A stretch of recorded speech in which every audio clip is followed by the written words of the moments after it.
Hey, what's going on, guys? Welcome back to the channel. We're working on the 51 Dodge Wayfarer, putting in some accessories. So this car has the factory radio, but at the moment it doesn't work. It's a tube AM radio. Gonna eventually try to get that working, but for the time being we're gonna be hooking up a Bluetooth system. So I've been working on that. Fabbed up this little bracket here under the dash so that I could put some switches and the little Bluetooth module. I did this on our 51 F100. Also put a USB phone charger here, and then I'm gonna put the Bluetooth module here, and then I also have a disconnect switch for the alternator. This car has a single wire alternator, and for some reason it causes a drain on the battery if it sits like overnight. So I've been just disconnecting the battery cable from the battery, but the wire for the alternator runs up here to the amp meter anyways, so I'm gonna just disconnect it and run it through a switch right here so I could break it like that. So here's the pieces we're gonna be putting in. This is that disconnect switch. I don't know if you guys could read that.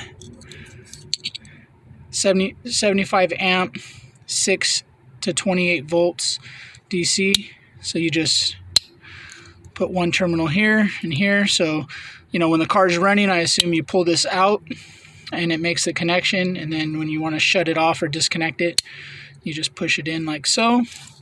This is our little Bluetooth. This is the same unit I used on the F100. If you watch our the Bluetooth video I put out, you got your power in. It runs from 5 to 27 volts. So this car is 6 volt positive ground. So it's going to work. And then you got your two 100 watt outputs right here. I think it says right here, 100 watt. So I got this on Amazon also. Got your little heat sink. Here's your terminals, power in. You got your speaker left and right. This one also has a aux in. So that's what this hole's for, is for your aux cable. And then gonna also be putting in this phone charger / voltmeter. So you have your two ports here for charging. And then in the center, it has a display for the voltage. So that's gonna be going up in here. I took the kick panels off, ran some speaker wires in here. That's going to be going to the unit. Cut holes in the kick panels for some speakers. Hopefully that's not a bad decision, but same thing that I did in the F100. Just running some takeoff Harley Davidson 2 ohm speakers.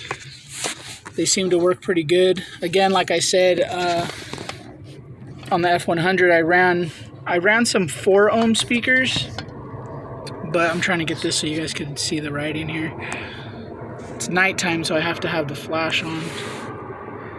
Anyways, right here, 2 ohm, a Harley Davidson part number. These are just stock speakers out of like a Street Glide or a Road Glide. They usually just get thrown in the trash.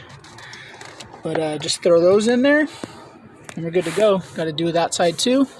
So I'm going to go ahead and get this stuff mounted up and then show you how it works.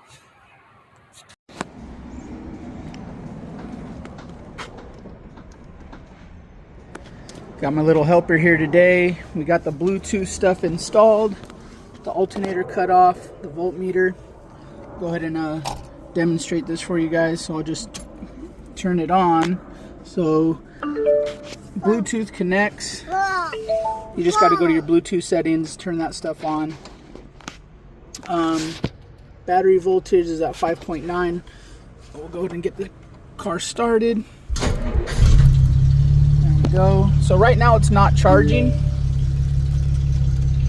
can see right there it's only 6 volts, but as soon as I connect the alternator, it starts to charge. Voltage goes up. This is pretty simple. It was just 2 wires. All I did was interrupt the wire from the alternator that goes up to the ignition switch. So I just ran it through this switch here that I showed you guys earlier. So let's go ahead and get some music. So right here, let's see.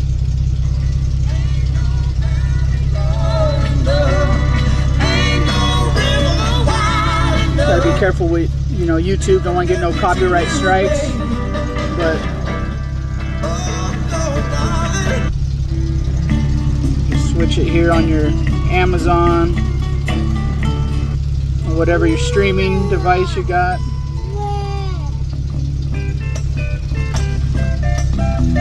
And just got the two speakers in the kick panels there. Sounds pretty good. I'll go ahead and pause that so we don't get a copyright strike.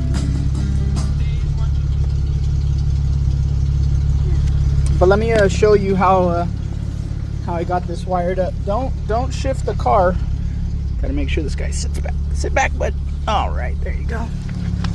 Let's see if I can get you guys a shot under here. So this is under the dash. We got our alternator switch here. Like I said, just one wire from the alternator goes in and then comes out to the switch. Then we got our power and ground here for the Bluetooth with our two speakers left and right. And then just got power and ground to our little battery charger voltmeter here. Made up this little bracket. Looks pretty good. Can't really tell other than like the little digital display. But it looks pretty clean. I like the, you know, the polished stainless that I did, kind of matches the heater controls down here. Works out pretty good. Once again, you know, so if you guys are interested in this, I do have another video with the wiring schematic for the Bluetooth, but there it is. This is a good fix for your one wire alternators. For you guys who are experiencing the parasitic draw, like when you park the car and your battery goes dead, that's what was going on. I would park the car and then the battery would go dead. So, you know, this is just kind of like a little kill switch. When you turn the car off, you just push this button in and you can see the voltage. The alternator stops sending battery voltage to the battery. Turn it back on, voltage shoots right back up. So there you go. All right, guys, hope you got something out of this. Like, subscribe, see you on the next one.